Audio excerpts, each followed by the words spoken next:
आप देखेंगे कि बहुत सारा अगर कंट्रोल है तो इसी दौर में ऐसी तैसी डेमोक्रेसी भी है। वरुण ग्रोवर हैं, प्रतीक सिन्हा हैं, ऑल्ट न्यूज़ वाले जो फेक न्यूज़ को एक्सपोज करते हैं, ध्रुव राठी हैं, प्रशांत भूषण हैं, पुरंजय दास ठाकुरता हैं। ये लोग क्या कर रहे हैं? ये आपको उस डर की दीवार में को कुरेद रहे हैं, हल्का हल्का हल्का कुरेद रहे हैं। और आपको दूसरे जो बात कबीर ने, तुलसीदास जी ने की, आपको एक पारलौकिक दुनिया में ले गए जहाँ एक आदर्श की स्थापना की जो आपको आज दिखता नहीं है। तो वो जब तक ये कल्पनाएं आपके भीतर, हमारे भीतर इन कल्पनाओं के प्रति सम्मान बचा हुआ है, आप यकीन जानिए हमारे भीतर लोकतंत्र बचा रहेगा।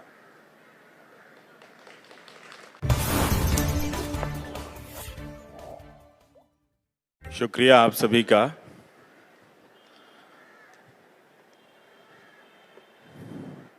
मैं कलयुग पे क्या करने आ गया हूँ मुझे समझ में नहीं आ रहा है, पर जब मुझे कहा गया तो लगा कि ठीक है, वैसे ही कलयुग के न्यूज़ कास्टर हैं तो कलयुग पे बोल आते हैं। और मुझे लगता है कि कलयुग से बड़ा कोई क्यूट युग नहीं है। बहुत ही क्यूट एरा है हमारा। अब सतयुग तो हमने देखा नहीं, पर सुना है कि वहाँ हर चीज़ देवताओं के पास होती थी और उनसे असुर लोग झगड़ा करते रहते थे और अंत में देवता उनको मार काट के बराबर करके सब ले जाते थे। तो लोगों को कुछ मिलता जुलता नहीं था। पर इस कलयुग में मुझे लगता है कि कम से कम हम लोग आपस में मैनेज तो कर रहे हैं ना। बुरे को भी चुनते हैं, अच्छे को भी चुनते हैं, हम ही लोग मैनेज करते हैं। जब इतिहास शुरू हो रहा था तब हमारे पास कोई राजा नहीं था, हम ऐसे ही झुंड में घूम रहे थे। फिर हमने एक मुखिया चुना, फिर उसको अपग्रेड करके ज़मींदार बनाया, फिर उसको अपग्रेड करके राजा बनाया, फिर हमने एक डेमोक्रेट को चुना और डेमोक्रेट से कभी कभी काम नहीं चला तो डिक्टेटर को चुना और फिर बीच में आजकल डेमोक्रेटर है। डेमोक्रेटर वो होता है जो लगता है कि चुन के आ रहा है, हर चीज़ को ऐसे सेटअप कर देता है जैसे हम बड़े भारी साहित्यकार हुए हैं, आप लोग सुनने आए हैं मुझे। तो डेमोक्रेटर आ गया है एक नया। तो चुनाव से चुना जाता है और बाद में जनता की वो ऐसी हालत कर देता है कि जनता को यकीन नहीं होता है कि हमने इसको चुना है। इलेक्शन के बाद डेमोक्रेटर जो है वो तय करता है अकेला कि अब आपको क्या क्या करना है। वो डिसाइड करता है नहाना कब है, खाना कब है और गिफ्ट में क्या क्या देना है। किताबें ना दें, फूल ना दें, तौलिया दें, रुमाल दें। तो ये सब एक नए तरह का एक सांस्कृतिक कार्यक्रम चलता है और वो फिर जनता पे नज़र रखना शुरू करता है। ये कलयुग के कुछ बेस्ट पार्ट बता रहा हूँ। जैसे आपका पैदा हो जाना ही आपका होना नहीं है, मतलब पैन नंबर भी होना चाहिए आपके पास, जीएसटी नंबर भी होना चाहिए, आधार नंबर भी होना चाहिए, है ना, आईपी नंबर होना चाहिए, वोटर नंबर होना चाहिए, मोबाइल नंबर तो होगा ही होगा। भले कॉल ड्रॉप हो जाए लेकिन मोबाइल नंबर तो होगा ही होगा। और इन सब के बाद भी सीसीटीवी कैमरा पूरे शहर में लगा देते हैं। ये कलयुग का बेस्ट पार्ट है कि सीसीटीवी कैमरा लगाकर ये बताया जाता है कि अब आपकी सुरक्षा को कोई खतरा नहीं है। फिर आप अचानक टेलीविज़न पे देखते हैं कि दो आदमी हैं, वो अपने कंधे पर एटीएम मशीन लादे जा रहे हैं और नीचे लिखा था ये सीसीटीवी फुटेज है। तो समझ में नहीं आता कि जो सीसीटीवी हमारी सुरक्षा के लिए लगाया गया था वो फुटेज ये क्या है कि दो आदमी एटीएम कंधे पे लाद कर ले जा रहे हैं। तो ये है कि ऐसी क्यूट बातें जो हैं वो कलयुग में ही हो सकती हैं। एक और क्यूट बात है कलयुग में, क्या है कि अगर आप बेघर हैं, वाकई में गरीब हैं, तो आपको गरीबी का सर्टिफिकेट लेने के लिए तहसीलदार के पास जाना पड़ता है, पहले मुखिया से लिखवाना पड़ता है गांव में अगर आप हैं तो, अगर शहर में हैं तो पार्षद या प्रधान से लिखवाना पड़ता है। फिर वहाँ से वेरीफाई कराते कराते ये आय प्रमाण पत्र और वो प्रमाण पत्र जाते जाते आपको गरीब होने का प्रमाण पत्र मिलता है और तब जाकर आपको डायरेक्ट बेनिफिट ट्रांसफ़र की सुविधा मिलती है। लेकिन जब नेता अपने आप को गरीब बताता है तो पता है क्या क्या होता है? करोड़ों रुपए की रैली का आयोजन किया जाता है, फिर एलईडी लगाया जाता है, फिर बहुत सारे पत्रकार बुलाए जाते हैं, उनका लाइव टेलीकास्ट होता है, फिर अच्छे अच्छे कपड़े सिलवाता है वो, कभी इस रैली में हरे रंग का, उस रैली में पीले रंग का पहन के, फिर हेलीकॉप्टर से आता है वो अपना गरीबी बताने के लिए। 50-60 लाख जो हो जाते हैं तो फिर गाने बजवाता है चारों तरफ, तू मेरा कर्मा। कर्मा का गाना हर रैली में बजता है कलयुग में।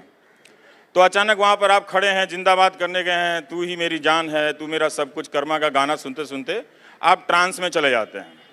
जब आप ट्रांस में जाते हैं तो वहाँ एक और गाना बज रहा होता है, जहाँ डाल डाल पे सोने की चिड़िया करती है बसेरा, वो भारत देश है मेरा। तो आपको लगता है हम कहाँ आ गए हैं। तभी आपको दिखता है कि वो नेता जिसको अपने आप को गरीब प्रोजेक्ट करना है, हेलीकॉप्टर से आ रहा होता है, ऊपर से हाथ वेव कर रहा होता है, हिला रहा होता है। तो वो जब उतरता है और फिर वो मंच पे जाता है, तब जाके बोलता है कि मैं गरीब का बेटा हूँ। हिंदुस्तान की राजनीति में पूरी दुनिया में इससे महंगा पॉवर्टी सर्टिफिकेट आपको कहीं नहीं मिलेगा। पूरी दुनिया में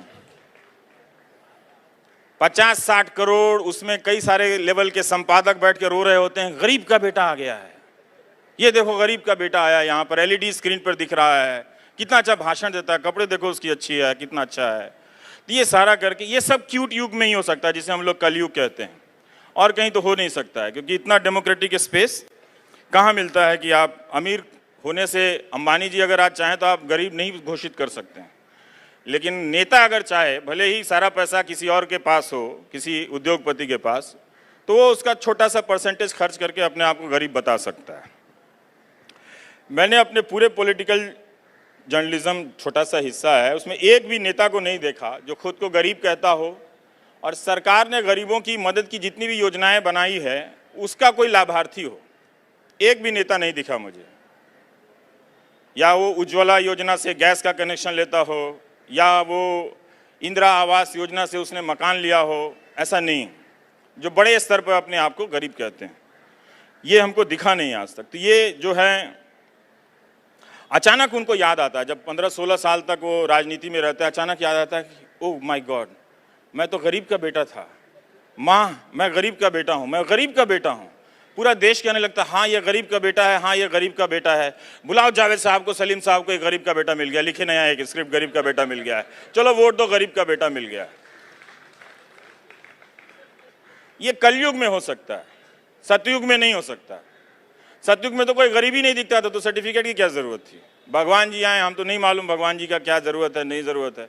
वो हमेशा अच्छे हैं, दूसरी की मदद कर देते हैं, कुछ गलत होता है तो असत्य पे हमेशा सत्य की विजय प्राप्त कर लेते हैं। हम लोग यहाँ पर असत्य पे विजय प्राप्त ही नहीं कर पाते हैं, चाहे आप जितनी कोशिश कर लीजिए। आप तो अब तो न्यूज़ करते करते एक भ्रम था कि ये शायद सत्य है, असत्य पे सत्य की विजय यहाँ प्राप्त होती है। अब तो वहीं से फेक न्यूज़ की फैक्ट्री पैदा बनने लगी है। तो ये सब बैकग्राउंड आपको कलयुग का समझना बहुत ज़रूरी है, और एक ख़ास तरह का बैकग्राउंड होना ज़रूरी है। तभी आप बैंकों से लोन ले सकते हैं, फिर एनपीए में बदल सकते हैं, और फिर गायब हो सकते हैं। सतयुग में तो पुष्पक विमान कुछ भगवानों के पास ही था, यहाँ बैंक डिफॉल्टर के पास भी है। वो जा सकता है, दूसरे देश में जा सकता है, तीसरे देश में जा सकता है। तो ये हम सबको एक चांस मिलता है। और अभी आप जो भारत में देख रहे हैं, जिसको कभी कभी लोग कलयुग में डिफाइन करते हैं, अजीब तरह का हो गया है। जो रियल कैरेक्टर है वो अपने आप अपनी रियलिटी से कंफ्यूज्ड है, वो हिस्टोरिकल कैरेक्टर में मर्ज कर जाना चाहता है। जो हिस्टोरिकल कैरेक्टर है वो मिथिकल कैरेक्टर हो जाना चाहता है, फिर फिल्म बनाने लगता है।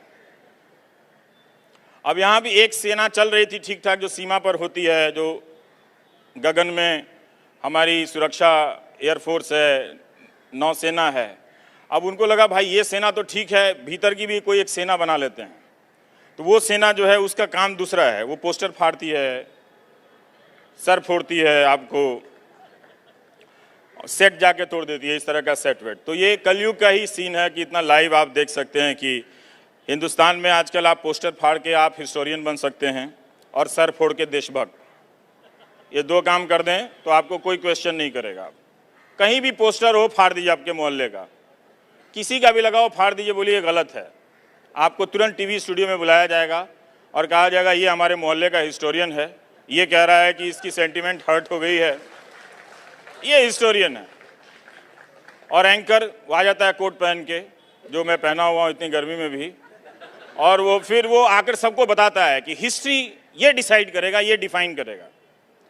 तो ये कलयुग में ही हो सकता है। वो लोग जो पूरी ज़िंदगी यूनिवर्सिटी की लाइब्रेरी में पढ़ते रहे हिस्टोरियन बनने के लिए, वो बेवकूफ़ थे। वो अगर अपने मोहल्ले में 10-12 पोस्टर फाड़ चुके होते तो दुनिया भी आज उनको जान रही होती, उनको टीवी स्टूडियो में कम से कम बुलाया जाता। मैं उतारता हूँ, इधर बहुत सारा सामान रखा हुआ है इसमें, क्या करूँ? दिल्ली मुझे नहीं मालूम था कि हालत, सुबह जब निकला तो आंधी चल रही थी।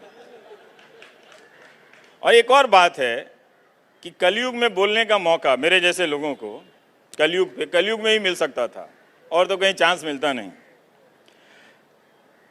यहाँ पर देखिए तो भाषणों की बाढ़ आई हुई है, पूरा एक कंट्री में सेटअप है। जैसे ये भाषण दे रहे हैं, इसी वक्त देश में अलग अलग जगहों पे कई लोग भाषण दे रहे हैं, और पूरा चैनल पे तो भाषण ही चल रहा है चारों तरफ। न्यूज़ चैनल आप जब भी खोलिए तो कोई ना कोई भाषण दे रहा होता है, और कभी एक आदमी नहीं मिलता है तो 10 लोग आ जाते हैं। जब 10 लोग भाषण दे रहे होते हैं तो वो एक आदमी आ जाता है, सारे 10 लोग चुप हो जाते हैं, फिर वो एक आदमी का 1 घंटा भाषण चलता है, फिर उसके बाद वो 10 लोग बोलना शुरू कर देते हैं। तो ये भाषण जो है, और इतना सारा 5-5 रैली में, देखिए नेताओं की खूबी देखिए, कलयुग के 5-5 रैली में भाषण देते हैं लगातार, लौट के आगे कहते हैं मन की बात करेंगे।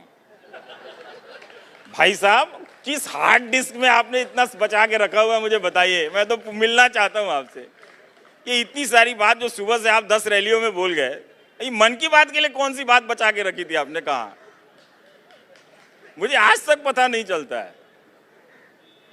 हफ्ते में 4 भाषण, 5 भाषण, उसके बाद भी मन की बात, तो वो वाली कौन सी बात थी? वो मन की बात नहीं थी। तो ये जो अंतर्विरोध का जो युग है ना, हमारी भी कोई गलती नहीं, हमें बोलने वाला नेता चाहिए था। कलयुग का यही बेस्ट पार्ट है, डिमांड कीजिए, डिलीवरी होने वाली है। होम डिलीवरी के दौर में रह रहे हैं ना, आपने डिमांड किया हमें बोलने वाला नेता चाहिए तो मिल गया। अच्छा भाषण देते हैं, मुझे भी अच्छा लगता है, लेकिन मन की बात के लिए कैसे बचा लेते हैं, और वो बिल्कुल अलग टॉपिक होता है। तो ये खूबी है उनकी। और पहले के जमाने में देखिए, जब सतयुग में क्या होता था, प्री कलयुग एरा में, भाषण सुने अपना चले गए, अब नहीं रोक लिया जाएगा, वहां रुकिए, अमित शाह जी आने वाले, उनके साथ बैठ के चाय पे चर्चा करनी है।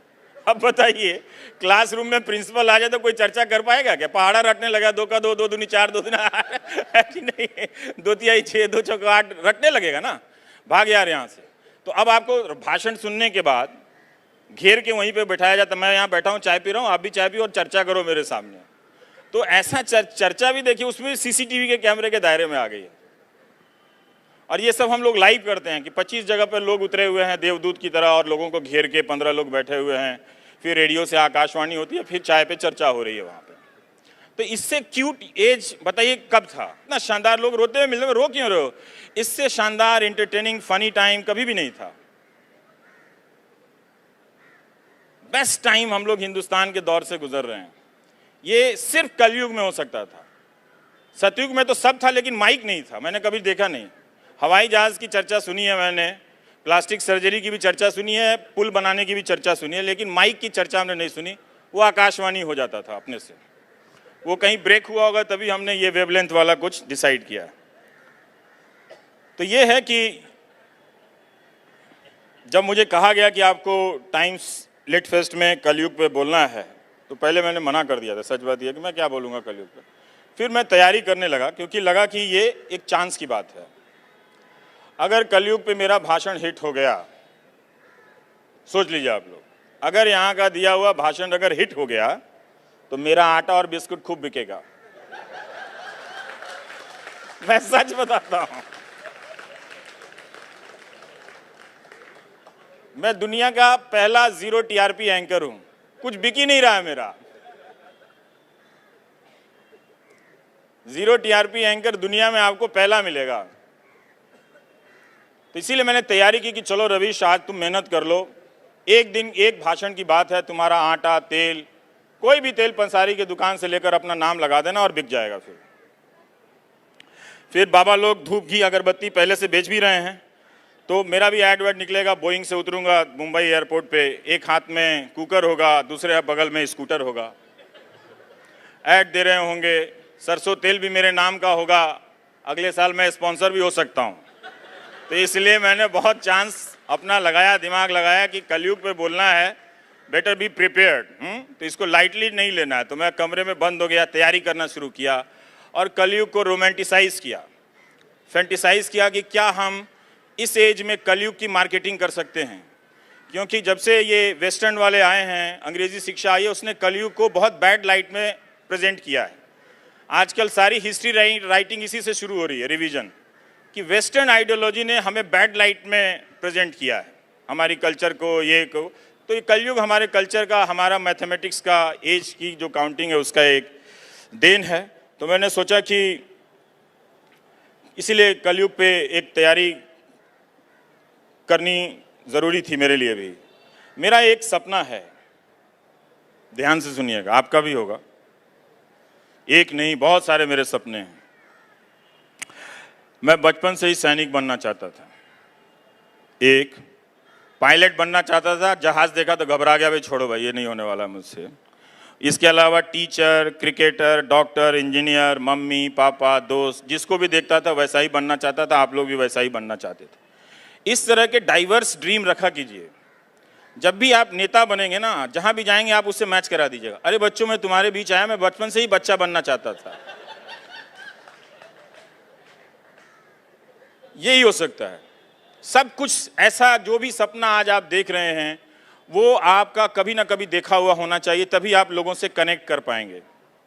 ये बहुत इंपॉर्टेंट है, लोगों से कनेक्ट करना। आजकल लोग कहता है कि भाषण वैसा होना चाहिए कि लोगों से कनेक्ट हो जाए।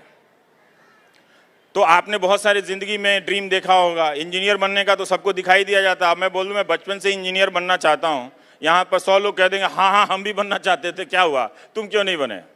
तो ये बहुत ज़रूरी है कि कुछ बनने का सपना आप पहले से देख लीजिए, वरना लगेगा बिना कार्ड के ही शादी में आ गए हैं। नमस्कार। बहुत बुरी बुरी चीज़ें मैंने सुनी, लेकिन कलयुग जो है मुझे कभी बैड युग नहीं लगा। घोर कलयुग थोड़ा बैड लगता है, थोड़ा एक्सट्रीम हो जाता है, पर हम उससे भी एडजस्ट होने लगे हैं। अब हमारे जो न्यूज़ चैनल हैं, ये हमारे ऑफिशियल रिप्रेजेंटेटिव हैं कलयुग के। गीता में लिखा हुआ है क्रोध मत करो, विवेक नष्ट हो जाता है। एंकरों ने समझ लिया, अरे अच्छा, क्रोध करने से विवेक नष्ट हो जाता है, अब मैं चिल्लाऊंगा दिन रात बैठ के। तो वो गीता को प्रूव कर रहे हैं, हाँ गीता में तो सही लिखा हुआ है, जब मैं क्रोध करता हूं तो विवेक नष्ट हो जाता है, फैक्ट्स नष्ट हो जाते हैं, लॉजिक नष्ट हो जाते हैं। तो हम एक ऐसे दौर में आ गए हैं, नाम गीता का लेते हैं लेकिन जो लिखा है उसका उल्टा करने लगते हैं। तो अगर आप हमारे न्यूज़ एंकर नहीं होते तो बताइए इस कलयुग में क्या होता, मज़ा आता आपको? नहीं आता मज़ा। पत्रकारिता के नाम पे जो कुतर्क फैलाए जा रहे हैं, और आपको लगता है, वो कहता है आपको कि लीथल, लाइट स्पीड, ये सब वर्ड यूज़ करता है कि आपको एम्पावर कर रहा है।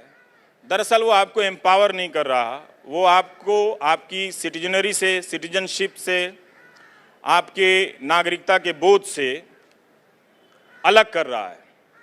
आप सिर्फ एक नंबर वाले नागरिक हैं, आप राइट्स वाले नागरिक नहीं हैं, आपका कोई राइट नहीं है। ये डिवीजन बहुत साफ साफ, जैसे पेड़ की कटाई होती है ना, तो सारे तने जो है काट काट के उसको इस तरह से सीधा किया जा रहा था, ताकि सबको एक सफ में खड़ा होके, एक कतार में खड़ा होके गिना जा सके। तो ये हमारे न्यूज़ चैनल वाले कर रहे हैं। इतना गुस्सा है, ये जो हिस्टोरियन पड़ोस वाले होते हैं, तो मैं गूगल कर रहा था तो उसने लिखा था कि एक सर के 10 करोड़ मिलेंगे, दे देंगे। किसी ने कहा कि दीपिका का कोई सर काट के ले आएगा, 10 करोड़ दे देंगे। और वो टीवी पे चल रहा है, जिसने सर काटने की बात कही वो बाकायदा तलवार के साथ आ गया टीवी स्टूडियो में, बोला ये वो तलवार है, फिर वो कुछ सफाई वफाई दिए। तो मैं सोच रहा था कि अगर रावण जी होते तो कहते काटते रहो मेरा सर, जितना काटना है उतना 200-400 करोड़ तो मैं यहीं कमा के चला जाऊंगा। वो जो 10 करोड़ काटने की जो बात हो रही थी, तो गूगल कर रहा था तो एक और मिला कि उसने किसी का सर काटने के लिए 10,000 दिया था। वो तब डीमोनेटाइजेशन के पहले का था। वो बोला था कि कोई सर काट के लाएगा तो 10,000 देंगे हम। तो भाई तुम फ्री में ही काट लेते। वैसे एक एमपी ने कहा कि जो हमारे नेता की आलोचना करेगा उसकी मैं जुबान और सर काट लूंगा। वो ज़्यादा था, वो पोस्ट डीमोनेटाइजेशन का था, उसके पास पैसे खत्म हो गए थे, तो उसने पैसे देने की बात नहीं कही। उसने कहा हम सीधा सर काट लेंगे और जुबान काट लेंगे। ये हमारे कलयुग जिसको हम डेमोक्रेटिक सेटअप में देखते हैं, उसको ठीक से देखिए कि हो क्या रहा है। आप एक सिटीजन के रूप में अपने बोलने और सोचने और अपनी बात को अलग अलग कलाओं के माध्यम में दर्शाने के लिए जब आप आगे आते हैं तो कितनी मुश्किलें खड़ी हो जाती हैं, कितनी सेनाएं आ जाती हैं, कितने टेलीविज़न एंकर आ जाते हैं और सब आपको घेर लेते हैं। जैसे आज की रात भारत की जो महान संस्कृति है वो अगर ना बचाई गई तो कुछ नहीं बचेगा। हम सब कब सुबह उठेंगे तो शायद कहीं हम चीन में ना उठ जाएं अचानक, हमारे अंदर से भारतीयता तो समाप्त हो गई, कल एंकर ने बचाया नहीं। तो ये ध्यान में रखिएगा कि हमारे ही समय में देखते देखते सर काटने की बात करने वालों को टीवी स्टूडियो में बिठाया गया।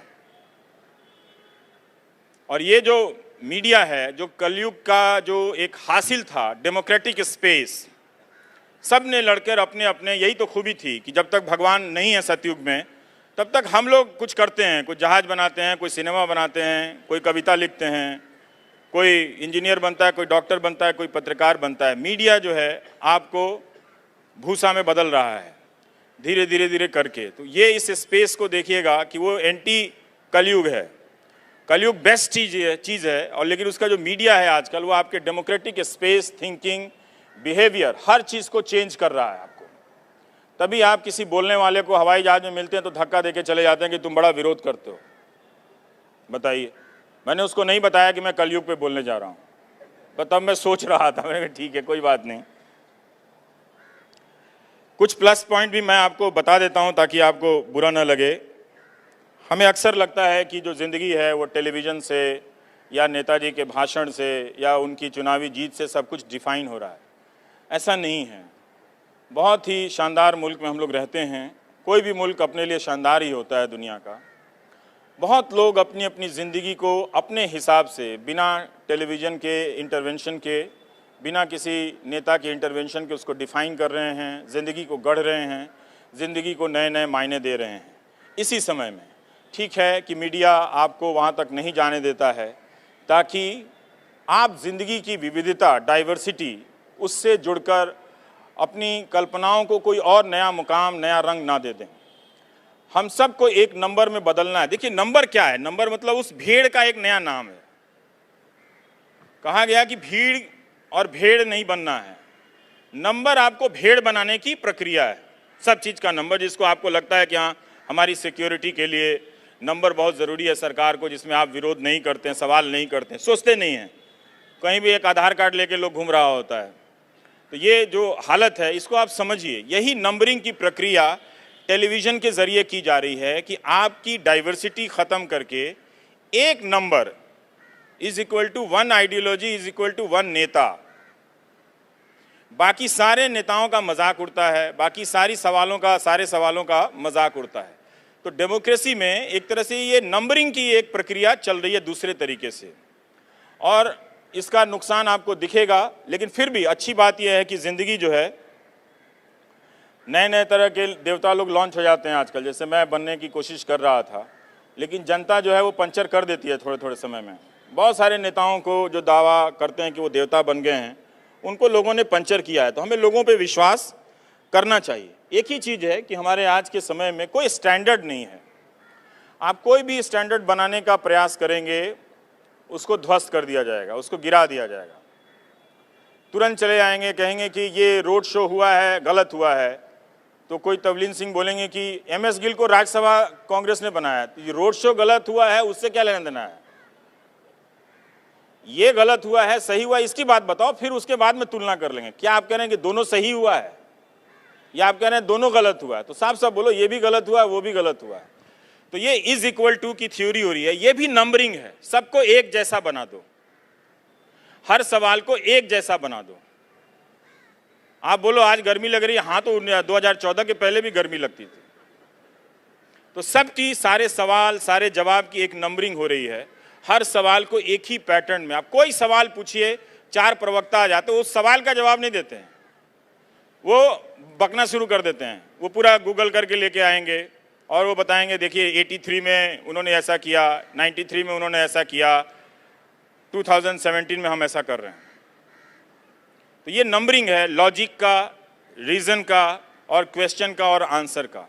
कहीं कोई डाइवर्सिटी नहीं है। लेकिन फिर भी जनता पे आप भरोसा रखना चाहिए कि वो जानता है, जनता को पता है, उसे जानती है वो कि जो ये कलयुग है वो उसका युग है, वो डेमोक्रेटिक युग है कलयुग जिसको हम बोलते हैं।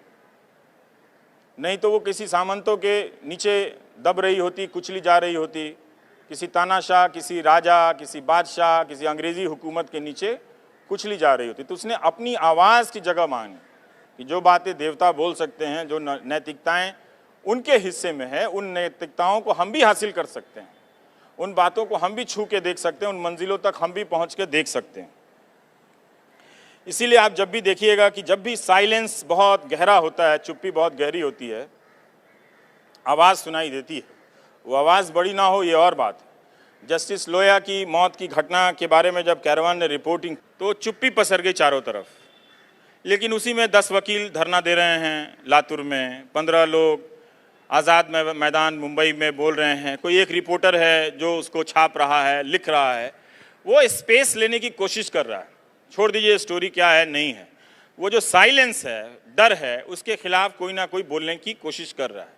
तो हमारी फितरत है, डराने वाले के पास औजार बहुत हैं, लेकिन डरने वाला जानता है कि वो बहुत दिनों तक नहीं डर सकता।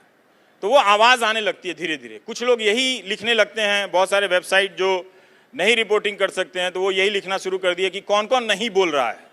तो नहीं बोलने की पहचान भी बहुत दिलचस्प है। हमारे समय की घटना, एक बहुत शानदार घटना हो रही है कि हम खुद भी बोल नहीं पा रहे, हम में हिम्मत नहीं है, लेकिन हम इसके साथ साथ इस बात की पहचान कर रहे हैं कि कौन कौन नहीं बोल रहा है।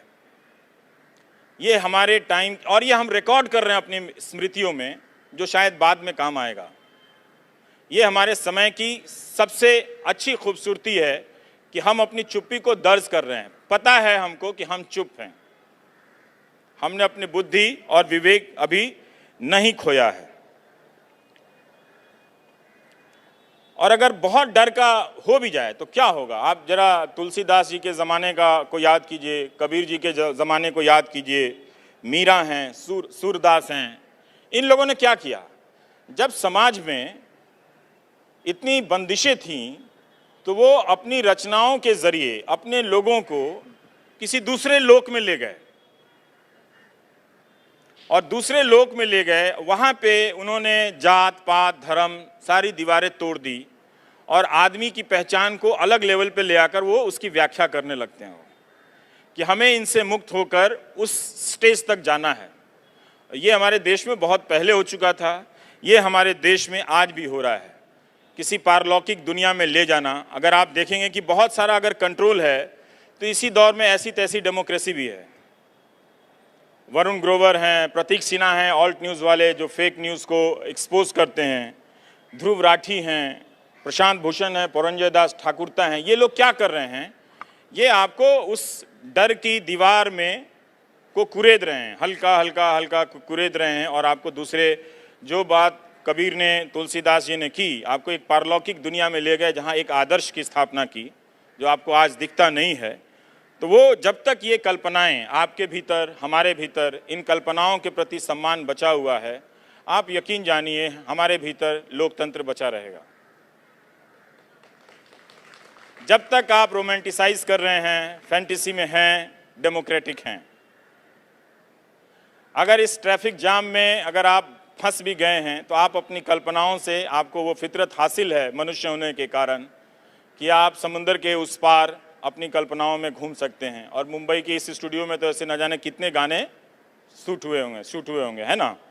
तो हमें देखना चाहिए कि अगर आप हमसे हमारा लोक छीन लेंगे तो हम कहीं और अपना लोक रच लेंगे, किताबों में रच लेंगे, कविताओं से रच लेंगे, अपनी चुप्पियों से रच लेंगे, हम एक नई दुनिया रच लेंगे। हम सिर्फ इसी दुनिया के मोहताज नहीं हैं जो पुलिस से, जो इनकम टैक्स से, जो सीबीआई से, जो इन्फोर्समेंट डायरेक्टरेट से डिसाइड होती है। सिर्फ वही हमारी ज़िंदगी या हमारी दुनिया को परिभाषित नहीं कर सकते हैं ये लोग। इसलिए आज के दौर में जो भी इस लोक से लड़ रहा है, जो भी इस लोक में लड़ रहा है, वो ये कोशिश करता है, जो सोचता है कि हम इस जनता को विस्थापित करके, इसको नंबर से दे के, इसका खाना पीना, इसका वोटिंग पैटर्न, हम हर चीज़ जान जाएंगे आर्टिफिशियल इंटेलिजेंस से।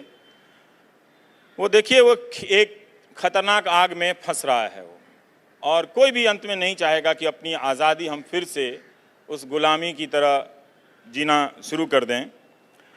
और जैसे राजसमंद में अभी क्या हुआ, लोगों ने मारा, उसको काटा, उसका वीडियो बनाया। अब दूसरा एक खेल हो रहा है, मारने वाले के प्रति सहानुभूति पैदा की जा रही है और उसके लिए चंदा जमा किया जा रहा है। ये सब आप सोचते हैं कि अलग अलग घटनाएं हैं, नहीं नहीं नहीं नहीं, अलग अलग घटनाएं नहीं हैं, ये सब लिंक हैं, टेलीविज़न से लेकर हर जगह तक लिंक हैं, जिसका परिणाम ये है कि आज आप ये कहना शुरू कर दिए हैं कि जिसने हत्या की है उसको चंदा दिया जाए। हमने जो कानून के राज के प्रति जिस संविधान की यात्रा, जिस संविधान को लेकर हमने यात्रा शुरू की थी, उसी के खिलाफ हम जीने लगे हैं। क्या ये कभी हो सकता था? ये पता है ये क्या मान्यता दी जा रही है, ये हो क्या रहा है, आप समझिए। जो मारा गया उसका एक मजहब है, हमें जो देखने का नजरिया मिला, जो मारने वाला है उसका भी मजहब है।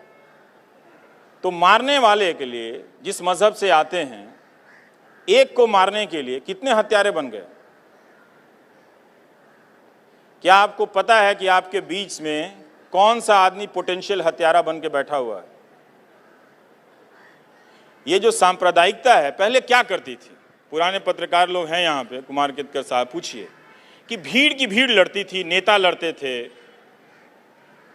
अब क्या हो रहा है? तो उसमें एक राजनीतिक दल, एक सरकार पर आरोप आता था, आपके रहते ये हुआ, आपके रहते ये हुआ, आपकी पार्टी का नेता पकड़ा गया था। अब कोई पार्टी का नेता सीधा नहीं पकड़ा जाएगा। जो रात दिन टेलीविजन पे हम हिंदू मुस्लिम चला रहे हैं, वो किसी और को नहीं, आपके ही बच्चों को ह्यूमन बॉम्ब में बदल रहे हैं। जो मामूली सी लड़ाई पे आपका बच्चा जो स्कूल से लौट रहा है, कॉलेज से लौट रहा है, मामूली बात के झगड़े में दो दोस्तों के बीच हो जाती है, वो किसी की हत्या कर सकता है।